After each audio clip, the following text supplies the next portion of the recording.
David Levine, the first white farmer to settle here in this area in 1946 with his wife and 3 children. He was a Jewish from Germany but was married to a South African lady. So all the way from South Africa they have traveled up to here looking for a suitable place to settle. And this was one of the suitable enough places that they found to settle in 1946. So why this family decided to settle here is that on the mountain there, in between the green trees, there is a roof. Do you see? Just under that roof, there is a spring. So he decided to settle here because of the spring. But the spring, there was a problem. The spring, there was sometimes water and then sometimes no water. So that's where we get our name, TWIFELFONTEIN from, which is an Afrikaans word that means doubtful fountain, because it was unreliable, because it was sometimes and sometimes not. This here was also known as wing eyes by the Tamara people. Wing eyes, which simply means the place amongst the rocks. You see here they were done by the San people, also known as Bushmen. How they did the engravings is that the rocks that we have here, they are the sand rocks, very easy to break up.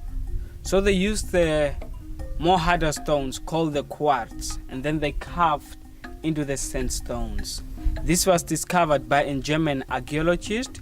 His name is Reinhard Mark in 1921. So they are carbon dated from 2,000 to 6,000 years old, and then in this area they are estimating about 2,000 engravings, more or less, but today we can see very, very less, because by the erosion some of them are not clear. Then some might have been washed away.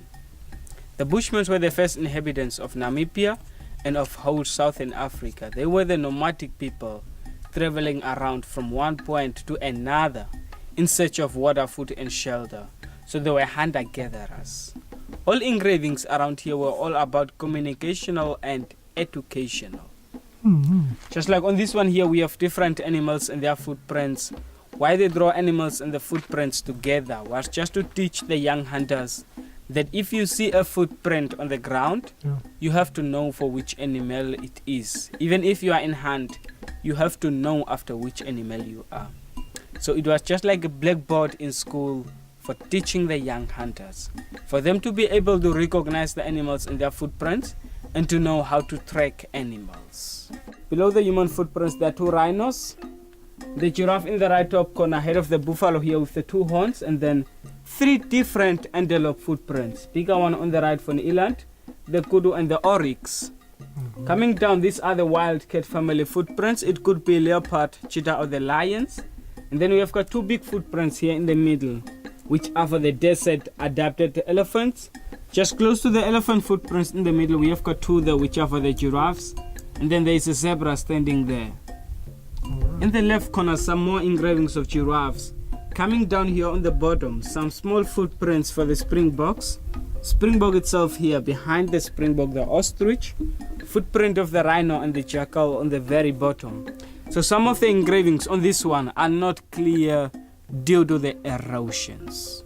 In front of the jackal, the eland, and then on the tail of the giraffe, there is a small bird called koran.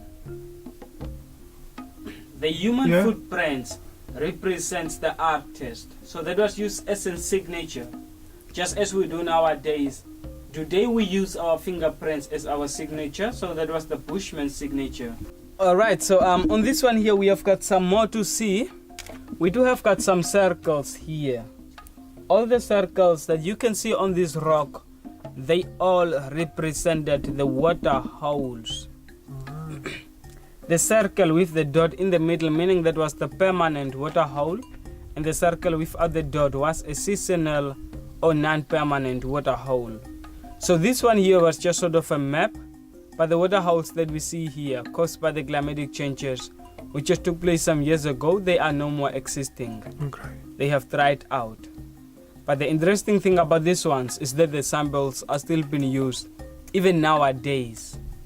If you just have a read on the map of Ethiopia, they still use the same symbols representing the water holes.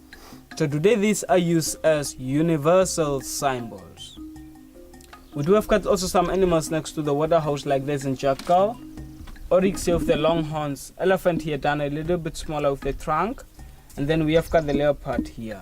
Alright, so on this one here we have got some more to see.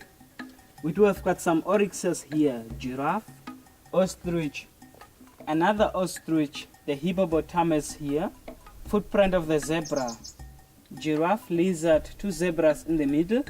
On the edge of the rock there's a giraffe, under the giraffe a small rhino. Yeah. So just coming back to the hippo here, since we have shown some permanent waterholes on the map, it could be that they were also part of this area. It could be that since Bushmen were nomadic, they have traveled up to places whereby they saw the hippos, and then they just come back here for the engravings. The most interesting figure of this one, it's the big bird here. It is an ostrich. The ostrich there, it's done with 1, 2, 3, 4 necks, the body, and then with the 2 legs.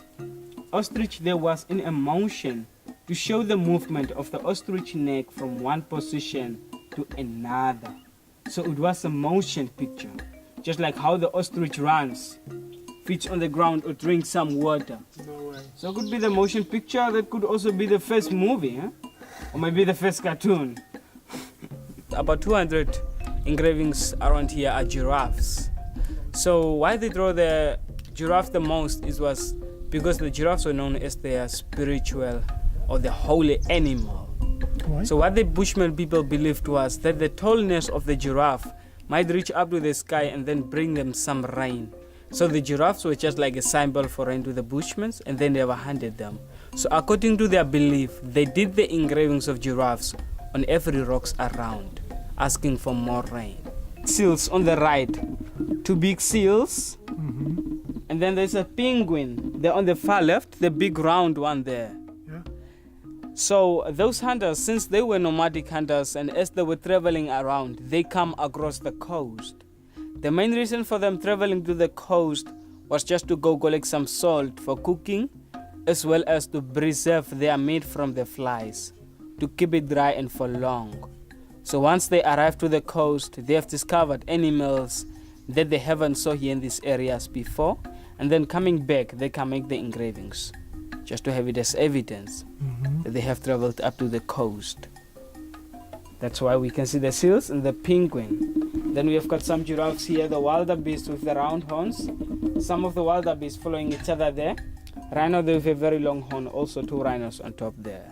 So the difference between the 2 types of rhinos, we have got the black and the white rhinos in Namibia, but then they were not called the black and the white because of their color.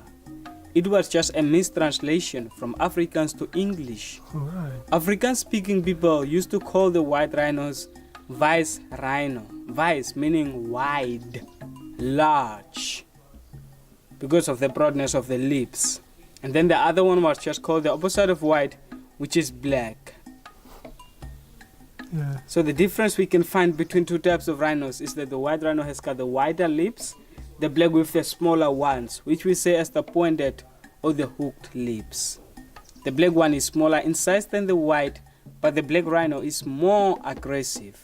The black one is a browser. The black one feeds on the leaves of different trees, and the white only feeds on the grasses. Okay. Even if they're with the babies, baby of a black rhino stays behind, and the baby of a white stays in front. So that was just similar with women back in those years.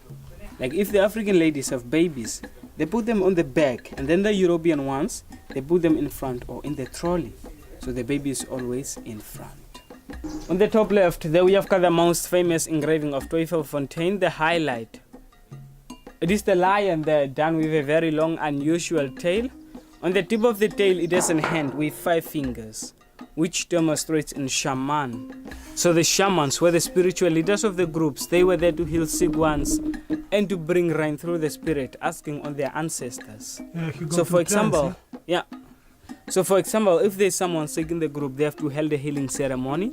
By that way, they have to make a big fire, collect some herbs from the wild, put them in the fire, and then they have to sing and dance around the fire.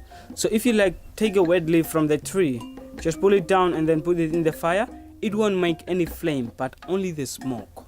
So as they were singing and dancing around the fire, the shaman inhales the smoke, and then with time he will get into trance, like in hallucinations or trying to see visions.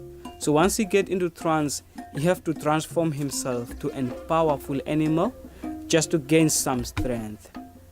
For example, the lion. Just as we say today, the lion is the king of the jungle. So it wasn't shaman got into trance and then transformed himself to a lion. But the lion, there was not a physical lion, but it was a spiritual lion. So that one is called lion man because it was half man and half lion. It was the combination. So that's whereby the route here is been called lion man route because of the famous one. That one there you can see it on the postcards, pamphlets, different travel guidebooks, and then also on internet. It is the highlight of TWIFELFONTEIN.